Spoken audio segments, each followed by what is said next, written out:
सब नमस्कार, मैं हूँ ध्यान शेख। आप देख रहे हैं बुलंद आवाज वन चैनल। बुलंद आवाज वन चैनल में आपका स्वागत है। आइए मिलते हैं नई अपडेट के साथ। जनतेला काय पैगाम देतो? जनतेला आम्ही हे सांगतो की महागडल्या 25-30 वर्षापासून भिवंडी महानगर जेवढे बी महापौर झाले, जेवढे बी नगरसेवक झाले, त्यांनी पूर्णतः भिवंडीची पूर्णपणे वाट लावून टाकलेली आहे। आणि भिवंडीमध्ये जे गटारीची कामं होतात, जी सडकेची कामं होतात, ते समजा 100 रुपये बिल पास झालं तर 20 रुपयाची सुद्धा होत नाहीत। त्याच्याबद्दल तो माझी कोर्ट कचेरीचा लढा चालू आहे, तो मी यशस्वी करणार। आम्ही जर निवडून आलो तर आम्ही हा मुद्दा आमसभेमध्ये मांडणार की महागडल्या सर्व झालेल्या कामाची चौकशी झाली पाहिजे। जशी की मी आता मागणी केलेलीच आहे हायकोर्टामध्ये। गटारीची नुसती कामं होतात, फक्त वरचं झाकण होतं, बाकीचं बॉटम साईड भिंती होत नाही, त्या तरी बिलं निघतात। रस्त्यावर ते खड्डे पडतात। मे मध्ये रस्ता बनतो आणि जुलैमध्ये रस्त्यावर खड्डेच खड्डे असतात साम्राज्य। आपण पाहिलंच की खड्डे असल्यामुळे भिवंडीमध्ये एक डॉक्टरचं सुद्धा मयत झालं, अशी परिस्थिती आहे।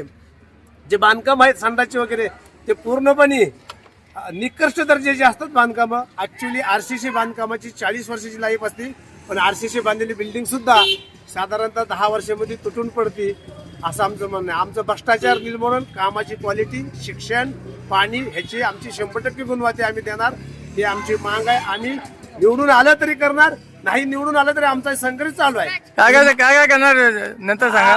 नाही आम्ही सांगितलं ना तुम्हाला साहेब, पाच काम सांगा ना तुम्हाला तुमच्या।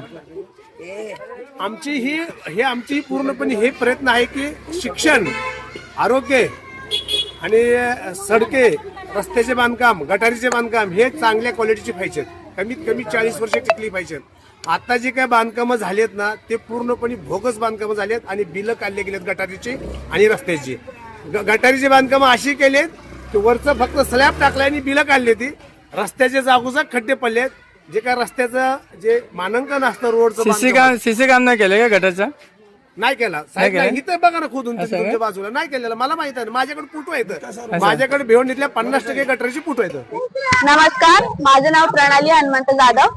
मी आम आदमी पार्टीतर्फे उभी आहे उमेदवार म्हणून भिवंडीमध्ये, प्रभाग क्रमांक 10 भिवंडीमध्ये सगळ्यात जास्त रस्ते दुरुस्त नसतात, त्याच्याबद्दल आम्ही कार्य करू। खड्डे जिथं जिथं पडलेले आहेत, मेन म्हणजे आरोग्यावर काम करणं हे माझा उद्देश आहे। कारण भिवंडीमध्ये सरकारी हॉस्पिटल्स नाहीयेत, एकच रुग्णालय आहे फक्त, IGM हॉस्पिटल।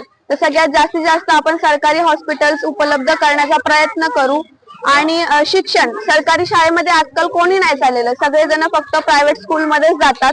तर सरकारी शाळेमध्ये जास्तीत जास्त मुलांनी प्रवेश घेतला पाहिजे, असं कार्य आम्ही करू। स्वच्छतेवर कार्य करू, कारण जिथं तिथं बघल तिथं आपण अस्वच्छता पाहत आहोत भिवंडीमध्ये। मग महानगरपालिका जास्तीत जास्त कसं स्वच्छतेसाठी काम करेल हे आम्ही बघू।